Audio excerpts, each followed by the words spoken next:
Finally, we've made it to loops. Loops is a hugely useful structure in programming.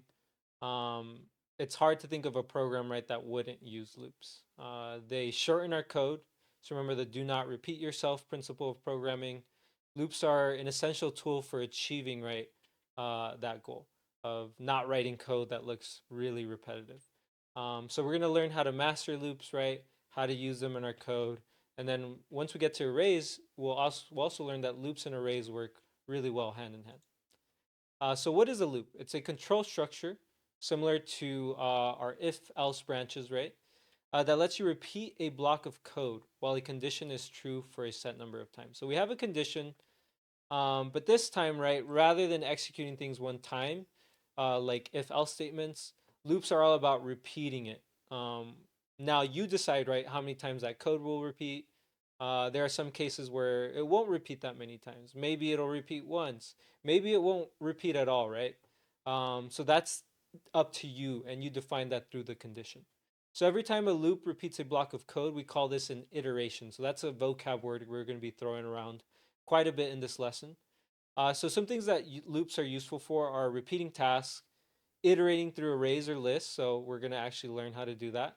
Taking repeated user input, automating repetitive logic. So anything that you have to do over and over again, right? Loops are there for you. So there are three types of loops. There's the for, the while, and the do while loops. So when you're selecting on which loop you need for your code, there's really two main categories, two main conditions that'll determine how many times it'll run. So we have the fixed number of iterations. So that's when you know exactly how many times you want your loop to go. In your head, you want it to run, you know, 10 times or 100 times, or you want it to run, this exactly the amount that a variable is, right? Let's say you have a variable called num repetitions. So you always know that variable is going to be some kind of integer. So you expect that loop to run a set number of times. You're going to use the for loop. Now, if you have a more complex condition, right, maybe one that's not as predictable when it comes to the number of repetitions, you're going to go with the while loop or the do while loop. These are slightly different because the do while loop will always run once, no matter what. The while loop, that's not always the case. It always has to satisfy the condition. This one will run first and then check the condition. So none of this makes sense, right? Just know the two categories though. Do you know how many times it's going to run? That's for loop. Are you not sure? Is it more complex, the condition? Go with while or do while. So let's tackle the for loop first. This is definitely one that I probably use more in my code.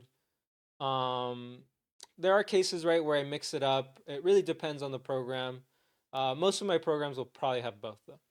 So use a for loop when you know exactly how many times you want to loop your code. So it uses a counter variable that keeps track of which iteration is being executed. So yeah, this variable is really useful because this is the one that tells you how many times it's run. You can use it for printing out useful messages, for keeping track, of what step you're on in the loop. So counter variable, we're going to be using that vocab word quite a bit. It'll make more sense right now once we get to the example. So there's a few steps here, right? So there's the initialize step, initialization. That's where you initialize the counter variable. That's the start of your loop. That's the starting point. Then we have a condition in the middle. That's the end of your loop. And then we have the update part, which defines how the counter's value should change after each iteration. Should it go up by one? Hint, hint, if it's going up by one, we're going to use our new operator. Do we want it to go up by two? Do we want it to multiply by something? You define that in the update section. Notice the parentheses and then notice the semicolons. Only two semicolons, so the update part doesn't have a semicolon. Kind of a weird syntax, so definitely will get some getting used to. And then of course we have our brackets here, our braces. So this is going to be a code block, right? So whatever variables you declare or initialize here in your for loop, they're not going to be available outside of those curly braces, right? This will be the scope of that variable if you declare it in there. Of course, if you declare it outside the curly braces, then you can always use it inside and outside the for loop. So let's take a look at an example. So in this example, the for loop statement is configured to start counting at 0 because the counter variable I is initialized to 0. So let's look if that's true. Well, yeah, this is initialization, right? This looks like a declaration initialization statement right here. So int I is equal to 0. We use I quite a bit as our counter variable. You could call it counter if that makes more sense to you as you're learning. Call it count. Um, for some reason, I has been kind of the classic variable that programmers use. If you have multiple loops, they'll go down the alphabet. They'll go to J and then K. Really, it's up to you, right? But for some reason, I is the one that kind of just stuck around. Definitely, if anybody knows, right, why we use I for loops, shoot me a message. I'd be happy to find out. I'll definitely, Google it one of these days. So now that's the initialization step, right? Let's look at the update step at the end. So the update step is this I++. Well, we already know what plus plus does. It's going to increment the counter by 1, and that's going to happen after each iteration. That's when the update happens. So as soon as this code executes, on the next iteration, right before it runs again, it's going to do an increment. It's going to increase I by 1. So that's the update step. And then the step in the middle, that's defines the end of your loop. So this condition says continue the loop until the value of the counter is no longer smaller than 5. So this is the continuation condition. If this is true, it'll go and loop again. If it's still true, it'll loop again. As long as this remains true, it'll continue to loop. And this is what makes the loops repeat, right? It's what makes loops so useful. It's what makes them, do their thing when it comes to iterations and repeating that block of code. So yeah, notice it starts at 0. It's going to increase by 1 each time, and it's going to stop when it's no longer less than 5. Remember, when this condition is true, it continues.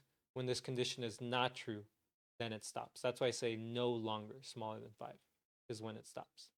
So how many times will this loop run if it starts at 0 and ends when the counter is no longer less than 5? Well, maybe our brains will go, 0, 0. If I start counting from 0, that's 1, 2, 3, or wait, 0, 1, 2, 3, 4, 5. So if I include 0, that's 6 steps. So maybe my brain says it'll repeat 6 times. Maybe my brain says, well, 5 minus 0, that's 5 times. Well, let's actually track this down using a table to see how the counter is going to transform over each iteration of the loop. So yeah, we can use a table to track down our counter variable. We'll see, do we continue to loop? Is the condition satisfied? And then we'll keep track of the number of iterations. So on iteration 1, I is equal to 0. The counter value is 0. That's the initial step. So this is going to print out system.out.println iteration number 0, which is kind of weird, right? Once we get to arrays, you'll see that 0 counting at 0 as your starting point is kind of just a normal thing with programming. We use a lot of zero-based indexing. But anyways, we'll see some other loops, right, where you don't exactly have to start at 0, but this is definitely the classic way of doing it. All right, so iteration 1, initially I is 0. We initialize I to be 0. So is I less than 5? We ask the question. Yeah, of course I is less than 5. So we're going to run this once. So it's going to print out iteration number 0. All right, as soon as we finish that loop, we're going to go back to the beginning. So I'm going to draw like a little arrow. Maybe that'll help us visualize things. So let's see. Let me get my drawing tools. And I'm going to get my arrow here just to show, we're going back and forth, back and forth. That. Okay. So, small little drawing there, but maybe it'll help us see the order of things. So, all right, so initially I is equal to 0. 0 is less than 5. That's true. That's iteration 1. So we're going to see one print statement. Iteration number 0. That's the value of I. Okay, next step. So we're going to go back to our for. We're going to read the for, and it says, oh, well, you're supposed to update I to increment by 1. So I is no longer 0. On the update step, I is now 1. So I'm going to cross that out, and I'm going to write 1. 1. All right, so I is now 1. Check it out. This is iteration 2. Is 1 less than 5? Yeah, of course. So we're going to keep going. Again, we're going to do the update step. So this happens right before we continue the loop. Think of it as happening either at the end of the iteration, right, or before the next iteration. All right, so it's going to go up by 1 again. This is iteration number 3. Is 2 less than 5? Of course, that's true. So we're going to keep going. Now I is 3. This is iteration number 4. Is 3 less than 5? Of course it is. So again, we go up by 1, I++. This is our 5th iteration, right? I know they kind of mismatch here because remember that initial step is the first step and initially it's 0. So that's why these are off. All right, so 5th iteration, I is 4. Is 4 less than 5? Of course that's true. 4 is less than 5. All right, so now we're back to the top, right? And I is no longer, our initial small values. I is now 5. We're at the 6th iteration where I is 5. Well, is 5 less than 5? It's not. If this was less than or equal to, we would have gotten a true. But 5 is not less than 5, so we get a false. And that means we're at the end of our loop, so it's not going to execute any more times. And notice that means that this last iteration will actually not execute. It's not going to loop. So if we count the ones that were true, right, the successful loops, we only had 5 of them. So if you guessed 5, you got it right. Congrats. If you guessed 6, no big deal, right? That's kind of where your brain went.